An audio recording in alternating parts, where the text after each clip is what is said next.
Hey, welcome. Come on in. Listen, watch. This is Jack Kelly. Let's go live with Jack Kelly. And we're talking about the future of work. So for today, I want to talk about something that you wouldn't ordinarily think the future of work. Just checking my mic here. Um, we have to talk about the Delta variant. It sounds ominous, right? The fourth wave or the Delta variant.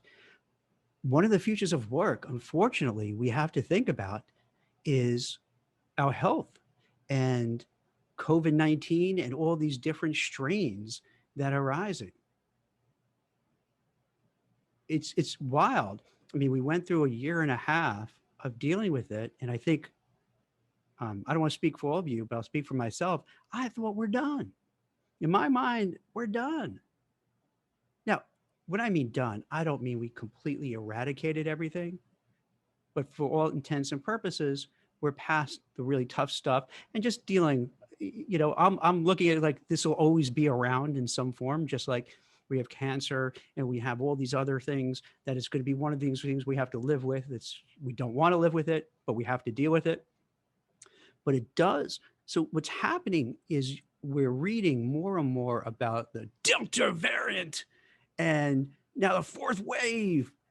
And I don't know about you, but for me, I don't know who to believe or what to believe anymore. I really don't know. I don't know. Part of me feels that this is kind of a media campaign, and I don't know if I get canceled for this, but is it a media campaign because I don't know what 40% of the population here in the States who aren't vaccinated, and from Rachel Walensky, who is the CDC head, is basically saying that this is a pandemic for the unvaxxed, which you got to love the government. They come up with these really frightening tags. So it's the pandemic. So I could be quoting it wrong. I have it in my Forbes article, so I should know it, but I don't have it up in front of me, which I probably should have it up in front of me. But then if I do, it distracts me. So there's a whole swath of, I guess, millions of people haven't been vaccinated. It looks like they're getting COVID. And then because there's a new strain, it seems like, I don't know, people who may have the vaccine still might get it. So it's hard to really tell exactly what is happening and why they're doing it. Part of me, as I was mentioned before, I wonder, and I'm not even blaming, just so you know what I'm saying coming from, I'm not even blaming Biden administration to try to push the narrative to get people vaccinated, because that's their job. As a leader, Biden has to make some unpopular opinions and do certain things that he feels is best for the country. And getting more people vaccinated seems like that's the best option to do. I'm vaccinated, my wife, my kids, not my dogs and cats. I don't think we're up to that yet. So I get it. I had COVID. It was not pleasant whatsoever. My brother as well. So I get this whole situation. So I could see why maybe they're pressuring him. But then you got to wonder, is there really this second surge, or are they using that as leverage to get people vaccinated, to scare them, to pressure them, to have other people pressure them? And I get it, but here's what happens. And this is where it intersects with the future of work, because now most companies have come to a consensus of how they're going to handle the post-pandemic era.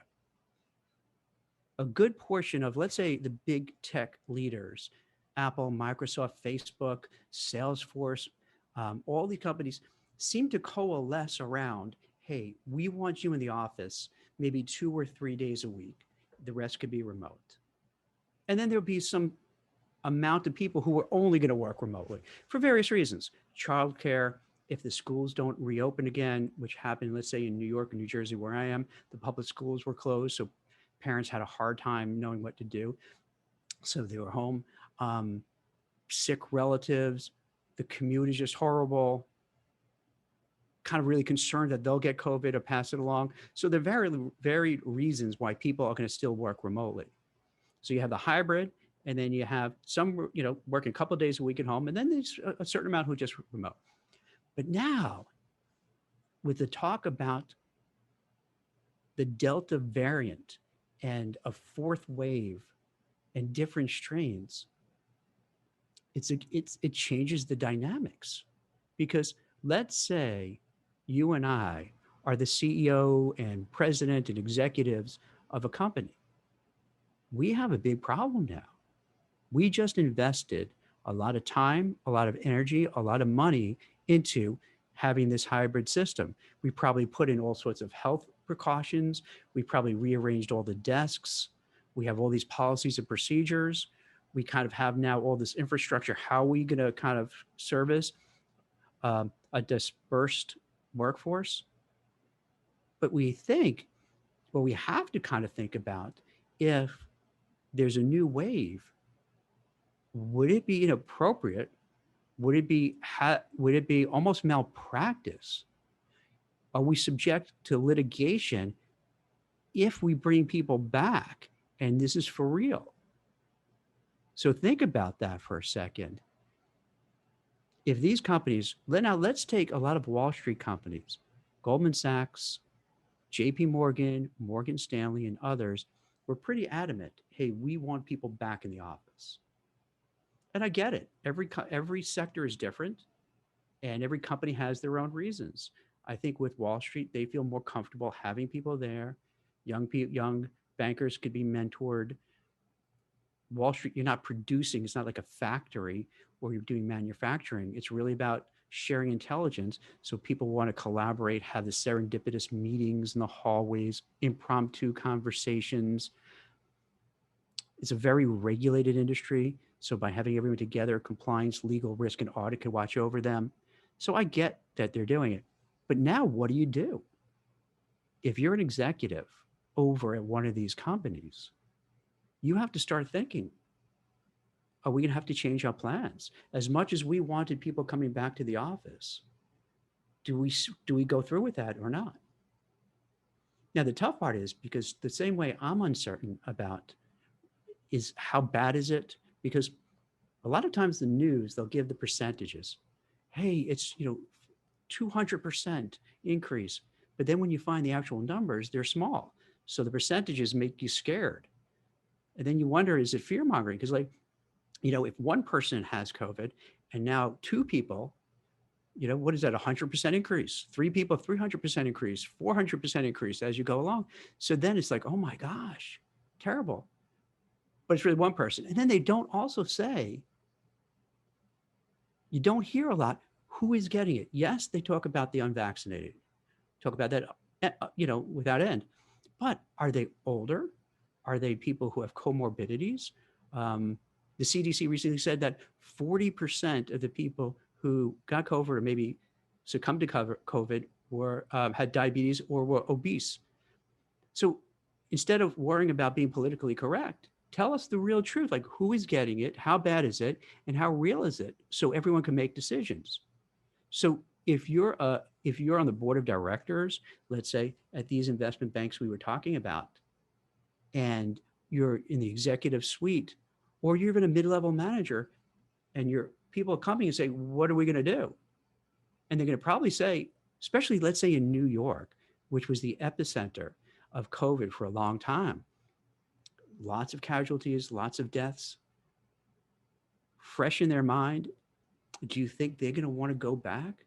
New York City is very crowded, very dense. So you're going to get on these trains and buses with people all over each other. Now you may say, well, it won't be that much because not many people going back. But a lot of buses and a lot of trains, they let go people because people weren't using it. So yeah, it probably will be crowded. So the workers are going to say, wait a minute, I'm going to have to go on these crowded trains. I'm going to have to go on these crowded buses. And then I'm going to walk the streets that may be crowded. Then I go back to office with people. So my risk level is going through the roof now. And I'm not going to do it. So you could easily see a lot of people saying, I'm not going back. Fire me. I'm going to stay remote. If you're not letting me, well, you got to let me go, because I don't think it's fair. I don't think it's right to put me in danger. So now from the C-suite and executives and middle management, think about it. What are they going to do? Do you scuttle all the plans? And a lot of these people have big egos. So, if they say, we got to do it this way, back into the office, it's not easy for them to switch gears and say, oops, my bad. Don't worry. Don't come back in. All right, we made a mistake. Stay home. So will they do it? This raises a big question. So a lot of these companies were saying by September, we're going to go back. We're getting close, believe it or not. Before you know it, what is it? Today's the 20th, believe it or not, of July. So in a little bit, it's August, and then we're stone's throw away from getting back. So these companies have a serious decision to make, as well as the workers, because the workers have to feel what's going to happen. Because the average person, the more they hear about the Delta variant, hear about the fourth wave, and more cases, the more concerned they're going to be. Like, I don't want to go back. Now, some of them may not even talk to their boss. They may just say, I'm just going to look. While I'm working remotely, I'm going to search for jobs. I'm going to network. I'm going to get in touch with recruiters and spend most of my day trying to find something where I know I could be remote and I don't have to worry about this. So it's wild. So, when I started kind of doing this series about the future of work, I'm kind of looking at what trends, what sectors are hot, what sectors are growing, what's going to happen with artificial intelligence, all these things, robotics, what you normally think of when you think of what's happening in the future. To be fair, it didn't occur to me, maybe because I'm an optimist and sometimes you're blinded by optimism. So I was kind of thinking, hey, we're past, the really bad stuff. So we don't have to worry about COVID or strains of COVID. And it frees us up to look at more proactive things. But I'm wrong. I guess I'm wrong. Now, I could be right if it turns out in another month or two, it realizes, hey, false alarm, it's not so bad. It was a little scared, but everything's okay. Could be. I don't know. And that's the big thing. No one knows. It's a wild card. And with a wild card, it's tough because then people can't make decisions. And if you can't make decisions, then you're worried. Because then think about it. If someone watching here has 2 or 3 young children, maybe middle school, elementary school, you got a big decision. What do you do? If the school's closed down again, how do you go into the office and what do you do with your kids? You're going to have like 8-year-olds, 9-year-olds. I forgot because my kids are older now. I forgot how old they are for each grade. So you're going to have, don't laugh at me. You'll have 10-year-olds. I don't know, whatever in elementary school, you can't leave them by themselves. I don't think you can at that age. I don't think I did let them. I mean, when I was younger, I think I was left alone, but that was Gen X's. So we were a different breed. It was really weird. So what do you do? I guess you speak to your manager, say, hey, do you know? And the manager say, oh, I'll check. So you have a choice. Maybe you resign. That's maybe why you see this whole great resignation. Like, all right, if I don't get anything from my company telling me what's happening, and I'm reading about this new strain, and I got to worry about how this is going to impact me, and I have young children, I got to find another job quickly, or I just got to resign, collect unemployment and wait it out. So this is something we got to really focus on. I want to bring it to your attention because it's one of these things where I think it could have a serious impact. I hope not, just so you know that, because I have no interest in being locked down, for another year and a half. I have no interest in getting COVID again. That was not pleasant. So I'm hoping that this is just kind of a short-term thing, and that maybe people will get their vaccines, and then things kind of go back to the trajectory we've been on, which is very positive. But if it doesn't, we gotta be careful. We gotta think it through. Give you an example. Talked about Wall Street. Apple is a great example too. Fantastic company, amazing products. What an American success business story. They came out with their hybrid work model, where be in the office about 3 days a week or so, and the rest, could be at home, but really clamped down on the remote work. Tim Cook, the CEO, was met with a lot of resistance, where people were saying, hey, This is not cool. We signed on to do remote, and now you're making us go back. People say, hey, I have health issues. I'm worried about sick relatives. My commute would be 2 hours back and forth. Or maybe I wasn't even living in this area because I was signed on remote. People say I have, and this is one of the good outcomes of pandemic, if you can call it a good outcome, is that we're more open to talk about our mental health issues, emotional well-being issues. And so people are kind of saying, hey, I have too much anxiety to go back in traffic, to commute, to go and to worry about getting sick. So I really need to go home. Others are just saying, I do my work better. I'm a software developer, I'm a software engineer. I work best with my headphones on, focusing. I don't need to spend 2 hours in traffic. I don't need to spend it in an office where I have all these distractions. I'm better doing it at home. So now, with that in mind, what does Tim Cook do? He's already getting pushback.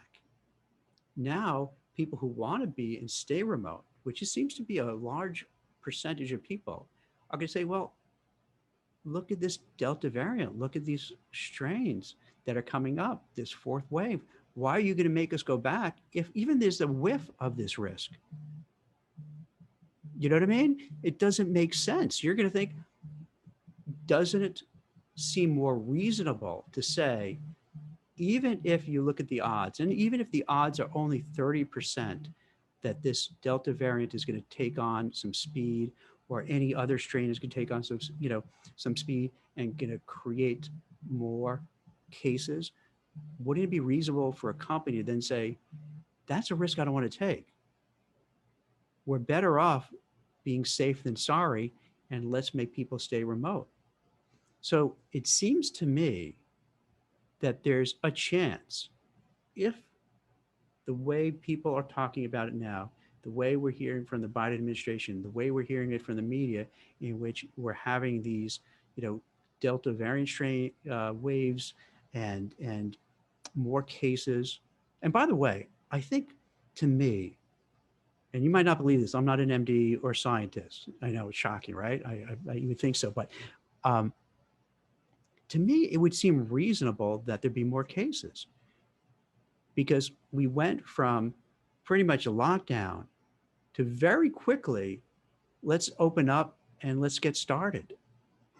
And we've all seen videos and pictures and, been there ourselves, where people are going to these crowded baseball games, basketball games, concerts, clubs, bars, restaurants, all that kind of stuff. So with everyone going out, everyone being on top of each other. There's something that was interesting in New Jersey. There's like one of the beach towns. The weather was horrible, and there were lines going, it looks like for a mile, of people waiting to get into a crowded club during the day. So we're on top of each other, breathing on top of each other, so it does make sense why COVID would spread a little more. It does make sense why people probably get more colds and other things, because we're on top of each other. So part of me is like, all right, that's reasonable. Now, but even though that's reasonable, we don't know. And that's the part. And if we don't know, and the companies don't know, and the media doesn't know, and our politicians aren't really sure. And I'm not blaming anybody. It's hard to really tell. This is something we've never really dealt with before. So I would think reasonable people, and it's always easy and fun to make fun of executives and board of director people and big shots and, these billionaires that run these companies. It's always good, to make fun of them. Oh, they're so dumb, or how come, whatever we say about them, right? But at the end of the day, they can't be too stupid to be in the role they're in to be worth billions. So they also understand risk. And they understand, if they make everybody come back and there's a likelihood that they can catch COVID or a variation of it, it doesn't make sense for them to take on that risk. It's too much liability. So what I'm thinking is going to happen in the near future of work is that there's, I never like to talk in black and white. It's like, this is going to happen or not happen, because that's not really how life is. It's more of, the percentages of the chance of something happening. So right now, I would say maybe there's a 20% chance that companies might say, you know what, we're hearing more and more about this. I feel that our employees are getting nervous and getting worried.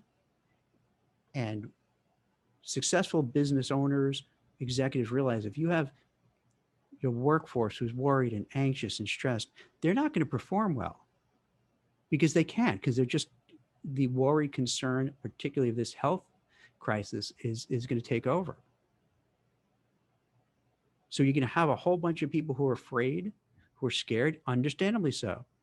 And then you're going to have a whole section of them who are saying, you know what, if you're not giving me direction, or you're not making overtures to say, hey, we want hybrid work, but if this gets really serious, we're going to send everyone home. And if you're not communicating, we're just going to look for another job.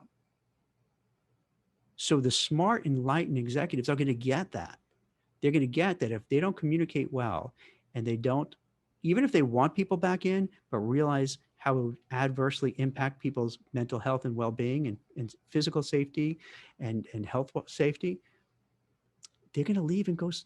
The work is going to go somewhere else that does appreciate. That's what happens with capitalism. Hey, if one company that you're at doesn't treat you well, and you have the experience, you have the background, you have the ability, you have the talent, you'll go somewhere else. And so the forward-looking progressive companies and executives are going to say, my competitors are all saying, well, I'm going to pretend this isn't happening. I'm going to pretend that there's no threat, and everyone keep coming back to the office. And the progressive ones are going to say, my competitors are saying, hey, I don't care, come back to the office. They're going to say, hey, don't worry. You don't have to do that. We're not going to make you do an hour and a half commute one way, an hour and a half back, being in a crowded bus, subway, stuck in your car, having to worry the whole time about getting something and bringing it back to your family. You know what? We're going to tell you, don't worry, stay at home. Even if they prefer you in the office, they'll say, stay at home now, and let's see. And then we'll monitor it and see what happens. So what I would suggest for the people watching it now, and what we do is after it's done, we'll kind of clean up some of the edits, some of the really dumb things I say, repost it. So it's maybe, so with a copy of the Forbes article that I'm referring to, and you can kind of get a better insight and some more intelligence. And I can put some other links as well, so you can kind of learn more about this topic. And by bringing it up, you could kind of start doing your own homework and your own research and thinking about, what do you want to do for your job and your career? You may want to speak to your manager. You may want to have a group of your colleagues, maybe send a letter to management saying, hey, this is happening. Can you talk about it? Can you tell us what's going on, what to do? It's before it's too late. So this is something what I would suggest that you kind of do. Do some homework. Don't take what I'm saying, when I'm saying, I'm giving I think my value is bringing up these topics, bringing up these ideas, sharing it with you, sharing what trends, what's going on. And this new strain is something that may or may not impact you. So it behooves you to kind of check it out, do some homework, then kind of look at your own risk management, what you think is the best thing to do. And I would suggest speak to your colleagues. And if you're concerned, go to your boss, go to your manager, send a letter, send an email, send a memo, and ask, what are we doing about it? How are we dealing with this? Is this for real? Is this not for real? What do you know? Because you want to be prepared. You don't want to wait till, let's say, after Labor Day, where a lot of companies are telling them to come back, and all of a sudden there is this new strain and things aren't looking good, and you have to go into a big city like New York or LA or Chicago or Philly, and you're like, what do I do now? So you want to start preparing. You want to start setting the stage of how this is going to play out. Do they have a plan? What is their plan? How is it going to, what are the options? And if they don't do it, this is a big tell about the integrity and the leadership of your organization. If they don't have anything and they're just having a blind eye and hoping for the best, you have to kind of wonder, is this the kind of place I want to be associated with? Do I want to be a place that's just putting their head in the ground like an ostrich and hoping everything is fine? Or do you want to work for a company that you don't even have to listen to this podcast, LinkedIn Live? You don't have to do some your own homework, because the company will come to you and say, hey, let's have a town hall meeting. This is important. Everyone get on a Zoom call or however they communicate. Everyone get on Slack. I want to talk to you about it and say what's going on and what options are available and what we're going to do. That's the kind of company you want to work for. And this is and I'll leave you with this. This is a really interesting point, because it really boils down to the future of work, the kind of company, the kind of people you want to work with, because there's a divide. The ones who are going to be proactive, look forward, where's the puck going, wants to make sure we understand what's happening, and they communicate everything to you openly and honestly. Now, it doesn't mean they give you everything you want. Just like a parent doesn't mean you give them ice cream before dinner because it makes them happy. You want to take care of them, but you want to make sure that they're being open, candid, transparent, and honest. Even if they don't have all the answers, they could tell you that. Now, hopefully, they have access to information that maybe we don't, so they can come up with some answers. But even though you want a company, you want to work at a place where they respect you enough, where they have empathy and compassion for you, so that they don't want you to sit home worried because you're not hearing anything. What do we do? You turn to your spouse and partner and say, what do we do? We have young kids. Do we quit our jobs? Do we relocate? How are we going to manage this? And then be stressed for weeks and months at a time. So it creates this big divide. And that's one of I think the trends I'm noticing that's popping up in this future of work. You have the companies that are digging in, that are old school, that are just going to do whatever they've done in the past. They don't want change. They don't want anything different. They don't care. It's worked like this forever. We've always done it this way. And we don't want any newfangled stuff. You can have those. And then you can have other companies that are going to be forward thinking, progressive, empathetic, caring, because they get things have changed. And the ones who get it are going to be, in my opinion, the companies that really do well and succeed, because they're going to be able to get the best talent, recruit the best talent, train the best talent, retain the best talent. And if you have the best team, it's like sports. If you field the best athletes in whatever endeavor you're doing, you have a better chance of winning. If you have a team where people are unhappy, they're miserable, they don't feel they're being paid well, they feel they're being taken advantage of, they're not going to perform well. So you want to see, where do you fit? And then start thinking about your job and your career and which direction, because you deserve the best. You deserve to be treated well, with respect, with dignity, and have management who cares about you. And that's the litmus test. So I hope this gives you, and listen, trust me, when I'm saying this, I want to be really clear when I'm talking about, the beginning of the show about the Delta variant.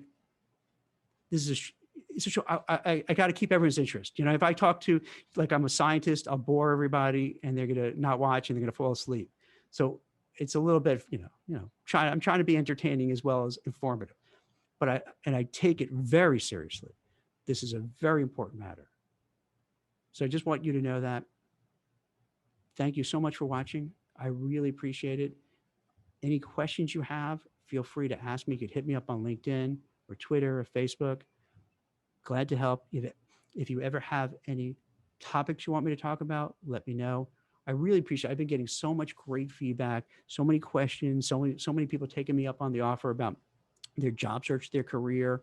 And I'm just really humbled and glad that I could be of help and really help so many people.